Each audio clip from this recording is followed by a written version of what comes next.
Pak Steve. Halo, gimana kabarnya? Ada apa ini? Pak Steve boleh sharing nggak kalau Bapak mau menjalankan bisnis HD? Nah, ini alasan saya yang kedua. Saya waktu itu belajar dari pengalaman yang dialami oleh orang tua saya. Waktu itu orang tua saya adalah sebagai seorang profesional di perusahaan.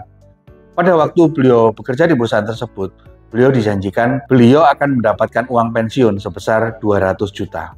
Dan waktu itu saya berpikir, wah ini setelah pensiun 200 juta bisa ditaruh di bank uangnya. Dengan bunga misalnya 6%, berarti kalau setahun didepositokan kurang lebih ketemu sekitar 12 juta rupiah.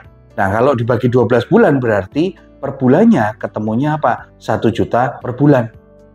Dan waktu itu saya berpikir, ini nggak cukup untuk biaya hidup. Bahkan mendapatkan uang pensiun sebesar 500 juta. Kalau ditaruh di bank deposito, misalnya dengan bunga yang sama, 6% per tahun, berarti ketemu sekitar 30 juta bunganya saja. Nah, kalau dibagi 12 bulan, berarti ketemunya sekitar 2,5 juta per bulan. Ini belum termasuk pajak ya. Nah, waktu itu yang membuat saya berpikir, wah, ini biaya hidup segini, nggak cukup ini untuk kehidupan. Berarti apa? Saya harus memiliki bisnis lain untuk menopang penghasilan saya pada waktu nanti, bukan hanya pada waktu bekerja, tapi juga pada waktu pensiun. Dan waktu itu saya melihat, wah ada peluang yang ditawarkan oleh salah satu teman saya sebagai enterpriser HDI. Dan setelah saya lihat, wah ini menarik banget ini peluangnya. Saya melihat bisnis HDI mempunyai banyak kelebihan. Banyak kelebihan? Emangnya nggak ada kesulitan, Pak? Ya, kalau mau dibilang kesulitan, apa sih memangnya yang nggak ada kesulitan? Sekolah pun sulit nggak? Ya kan? Bekerja di perusahaan sebagai profesional sulit nggak? Sulit juga. Bekerja sebagai pengusaha sulit nggak?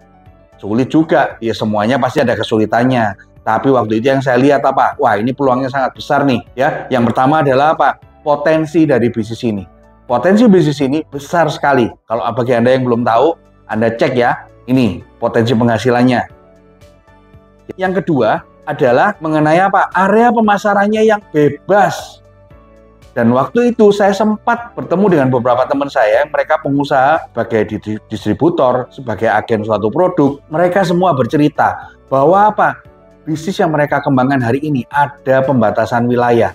Jadi mereka hanya bisa mendistribusikan barangnya hanya untuk di wilayah tersebut. Itu yang buat waktu itu saya berpikir, kalau saya pengen income yang sangat besar, kalau ada batasan wilayah seperti ini, berarti salah satunya adalah saya harus punya cabang. Sedangkan yang menarik di bisnis HDI, ya kita bisa mengembangkan bisnis ini di mana saja, di seluruh Indonesia, bahkan sampai ke mancanegara. Wah, menarik ya. Kemudian yang ketiga adalah mengenai globalisasi.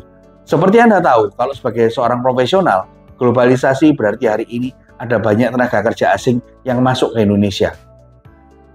Kemudian juga selain itu apa? Ada produk-produk asing yang juga masuk ke Indonesia yang mungkin bahkan sama seperti dengan produk di HDI. Tapi yang menarik di bisnis HDI ini, ya kita menciptakan closed market. Apa maksudnya closed market? Closed market adalah pasar yang tertutup, di mana kalau mereka sudah mengkonsumsi produk HDI ini dan mereka melihat, wah ini cocok buat saya, ya. Akhirnya apa? Mereka pasti akan kembali konsumsi produk itu secara rutin. Ini menarik loh rekan-rekan. Apalagi bagi Anda yang Anda juga membangun jaringannya. Di mana produk-produknya ini juga Anda bukan hanya bisa dapatkan istilahnya cashback, tapi Anda juga bisa mendapatkan produk ini secara gratis. Bahkan Anda juga bisa mendapatkan bonus atau benefit-benefit lainnya. Seperti apa? Seperti penghasilan. Puluhan, ratusan juta, bahkan sampai ada yang miliaran. Kemudian apa? Ada trip-trip ke luar negeri, royalti bonus, kemudian ada stakeholder bonus. Weh, ini keren sekali. Bagaimana dengan bisnis yang hari ini Anda tekuni? Komen di bawah ya. Sukses selalu untuk Anda. Go Royal Crown!